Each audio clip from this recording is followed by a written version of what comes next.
Hi ನಮಸ್ಕಾರ ಎಲ್ರಿಗೂ welcome to my cooking video. ಇವತ್ತಿನ ವಿಡಿಯೋದಲ್ಲಿ ನಾನು ಒಂದು ಕೊಕೊನಟ್ ರೈಸ್ನ ತೋರಿಸ್ತಾ ಇದ್ದೀನಿ. ಡೈಲಿ ಒಂದೇ ಥರ ರೈಸ್ನ ಮಾಡ್ಕೊಂಡು ತಿಂದು ಬೋರ್ ಆಗಿದ್ರೆ ಇದನ್ನು ಒಂದ್ಸಲ ಟ್ರೈ ಮಾಡಿ ನೋಡಿ. ತುಂಬಾ ಟೇಸ್ಟಿಯಾಗಿರುತ್ತೆ ಆ್ಯಂಡ್ ಈಸಿಯಾಗಿ ಸಿಂಪಲ್ಲಾಗಿ ಕ್ವಿಕ್ಕಾಗಿ ಮಾಡಬಹುದು. ಈ ಒಂದು ಕೊಕೊನಟ್ ರೈಸ್ ಮಾಡಲಿಕ್ಕೆ ನಾನು ಮೊದಲನೇದಾಗಿ ತೆಂಗಿನಕಾಯಿನ ಚಿಕ್ಕ ಚಿಕ್ಕ ಪೀಸ್ಗಳನ್ನಾಗಿ ಕಟ್ ಮಾಡಿಕೊಂಡು ಅದನ್ನು ಒಂದು ಚಿಕ್ಕ ಮಿಕ್ಸಿ ಜಾರ್ಗೆ ಹಾಕೊಳ್ತಾ ಇದ್ದೀನಿ. ಜೊತೆಗೆ 4 ಹಸಿರು ಮೆಣಸಿನಕಾಯಿ ಹಾಗೆ ಒಂದು 4 ಎಸಳು ಬೆಳ್ಳುಳ್ಳಿ, ಒಂದು ಸ್ವಲ್ಪ ನೀರನ್ನು ಹಾಕ್ಕೊಂಡು ನುಣ್ಣಗೆ ಚಟ್ನಿ ರೂಪದಲ್ಲಿ ರುಬ್ಕೋಬೇಕು ಈ ರೀತಿಯಾಗಿ. ನಂತರ ಒಂದು ಬಾಂಡ್ಲಿನ ಇಟ್ಕೊಂಡು ಅದಕ್ಕೆ ಒಂದು 2 ರಿಂದ 3 ಸ್ಪೂನ್ ಆಗುವಷ್ಟು ಎಣ್ಣೆನ ಹಾಕೊಳ್ತಾ ಇದ್ದೀನಿ. ಎಣ್ಣೆ ಕಾದ ನಂತರ ಸ್ವಲ್ಪ ಕಡಲೆಕಾಯಿ ಬೀಜನ ಎಣ್ಣೆಲಿ ಫ್ರೈ ಮಾಡ್ಕೊಂಡು ಅದನ್ನ ಸಪರೇಟ್ ಆಗಿ ಎತ್ತಿಟ್ಕೊಳ್ತಾ ಇದ್ದೀನಿ. ನಂತರ ಇದೇ ಬಾಂಡ್ಲೆಗೆ ನಾನು ಸಾಸಿವೆ, ಜೀರಿಗೆ, ಒಂದು ಮೀಡಿಯಂ ಗಾತ್ರದ ಈರುಳ್ಳಿನ ಉದ್ದುದ್ದಕ್ಕೆ ಕಟ್ ಮಾಡಿಕೊಂಡು ಹಾಕೊಳ್ತಾ ಇದ್ದೀನಿ.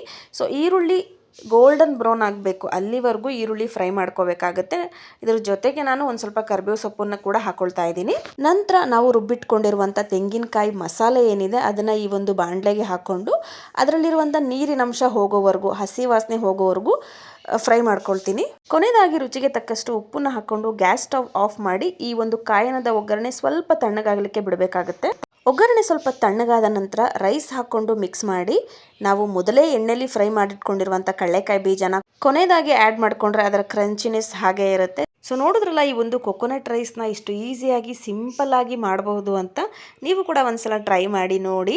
ಐ ಹೋಪ್ ಇವತ್ತಿನ ಈ ಒಂದು ರೆಸಿಪಿ ವಿಡಿಯೋ ನಿಮ್ಗೆ ಇಷ್ಟ ಆಗಿದೆ ಅಂತ ಅಂದ್ಕೊಳ್ತೀನಿ. ವಿಡಿಯೋ ಇಷ್ಟ ಆಗಿದ್ರೆ ಲೈಕ್, ಶೇರ್ ಹಾಗೆ ನನ್ನ ಚಾನಲ್ನ ಸಬ್ಸ್ಕ್ರೈಬ್ ಮಾಡ್ಕೊಳ್ಳೋದನ್ನು ಮರಿಬೇಡಿ. ಮತ್ತೆ ಸಿಗ್ತೀನಿ ಮುಂದಿನ ವಿಡಿಯೋದಲ್ಲಿ. ಅಲ್ಲಿವರೆಗೂ take care, bye, thanks for watching.